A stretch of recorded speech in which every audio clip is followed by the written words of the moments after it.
Hi. When I was growing up as a kid, my mom had this saying that I know you've heard that was, you need to stay busy because an idle mind is the devil's workshop. And I always thought that was so interesting. I was terrified that I was going to be part of the devil, so I stayed busy. But you know what? It's true. It's just not for the reasons that maybe we thought as kids. In fact, our idle minds are a big contributor to us limiting ourselves.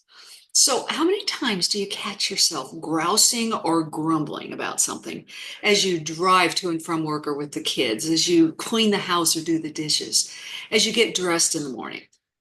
Anytime your mind's not specifically focused, we tend to start blathering on and chatter, right?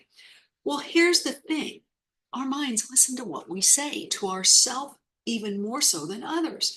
And that same mind thinks that what we say and what we focus on is what we want, right?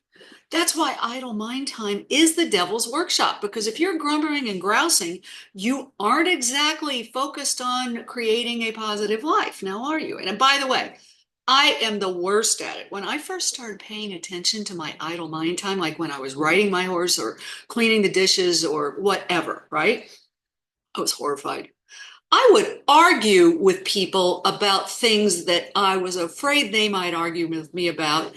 And you know what? Those arguments never came to play. I would tell myself that I was not, I wasn't worthy. Everything was going to go bad. My life was going great at the time. And I did everything I could to sabotage myself, right? Imposter syndrome to an art form. That's me. Anyway, I even caught myself wondering if I was going to be here to see the end of the world as we know it. Not good.